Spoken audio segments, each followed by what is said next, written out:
સમયે એક તળાવમાં બે માછલીઓ અને એક દેડકા સાથે રહેતા હતા. એક માછલીનું નામ શતાબુદ્ધિ અને બીજીનું નામ સહસ્ત્રબુદ્ધિ હતું. જ્યારે દેડકાનું નામ એક બુદ્ધિ હતું. માછલીઓને તેમની બુદ્ધિમત્તા પર ખૂબ ગર્વ હતો, પરંતુ દેડકાને ક્યારેક તેની બુદ્ધિ પર ગર્વ ના હતો. તેમ છતાં ત્રણેક એકબીજાના ખૂબ સારા મિત્રો હતા. ત્રણેક તળાવમાં સાથે ફરતા હતા અને જ્યારે પણ કોઈક સમસ્યા સર્જાતી ત્યારે ત્રણેક સાથે મળીને તેનો ઉકેલ લાવતા હતા. એક દિવસ માછીમારો નદી કિનારેથી પસાર થઈ રહ્યો હતો. તેણે જોયું કે તળાવ માછલીઓથી ભરેલું હતું. માછીમારાએ કહ્યું, અમે કાલે સવારે અહીં આવીશું અને ઘણી માછલીઓ પકડીશું. દેડકાએ માછીમારોની બધી વાત સાંભળી લીધી હતી. તે તળાવમાં હાજર દરેકનો જીવ બચાવવા તેના મિત્રો પાસે ગયો. તેણે માછીમારો વિશે શતબુદ્ધિ અને સહસ્ત્રબુદ્ધિને બધું કહ્યું.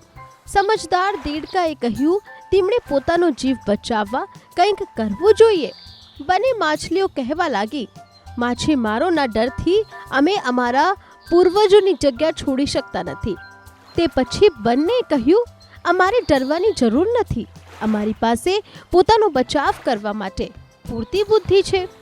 તે જ સમયે સમજદાર દેડકાએ કહ્યું, હું નજીકમાં એક તળાવ વિશે જાણું છું જે આ તળાવ સાથે જોડાયેલા છે. તેણે તળાવના અન્ય જીવોને પણ તેની સાથે આવવા કહ્યું, પરંતુ કોઈક એક બુદ્ધિ દેડકા સાથે જવા માટે તૈયાર ના હતું, કારણ કે દરેકને શતબુદ્ધિ અને સહસ્ત્રબુદ્ધિમાં વિશ્વાસ હતો કે તેઓ તેમના તમામ જીવન બચાવશે. દેડકાએ કહ્યું, તમે બધા મારી સાથે આવો. માછીમારો સવાર સુધીમાં આવી જશે. આના પર સહસ્ત્રબુદ્ધિએ કહ્યું, તે તળાવમાં 57ની જગ્યા જાણે છે. શતબુદ્ધિએ પણ કહ્યું, તે તળાવમાં છુપાયેલું સ્થાન પણ જાણે છે.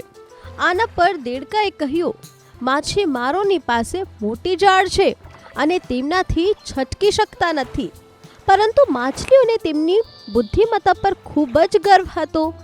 તેઓએ દેડકાની વાત ના સાંભળી, પરંતુ દેડકો તે જ રાતે તેની પત્ની સાથે બીજા તળાવમાં ગયો.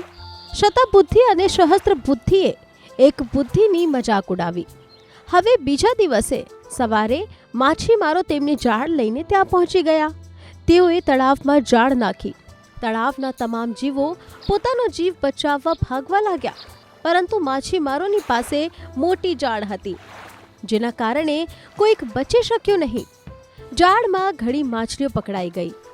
શતબુદ્ધિ અને સહસ્ત્રબુદ્ધિએ પણ ભાગવાનો ખૂબ પ્રયાસ કર્યો, પરંતુ તેઓ પણ માછીમારો દ્વારા પકડાઈ ગયા.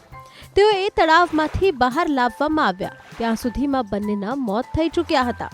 શતબુદ્ધિ અને સહસ્ત્રબુદ્ધિ કદમાં સૌથી મોટા હતા, તેથી માછીમારો તેમને રાખતા હતા. તેણે બાકીની માછલીઓને ટોપલીમાં મૂકી.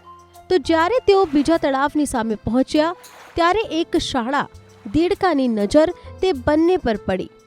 પોતાના મિત્રોની આ હાલત જોઈને તેને ખૂબ જ દુઃખ થયું. તેણે તેની પત્નીને કહ્યું કે જો બંને તેની વાત માની લીધી હતી તો તે આજે જીવિત હતા. તો બાળકો, વાર્તામાંથી શું શીખ મળ્યો? તો વ્યક્તિઓએ ક્યારેક પોતાની બુદ્ધિમત્તા પર અભિમાન ન કરવું જોઈએ. એક દિવસ આ અભિમાન જીવલેણ સાબિત થઈ શકે છે.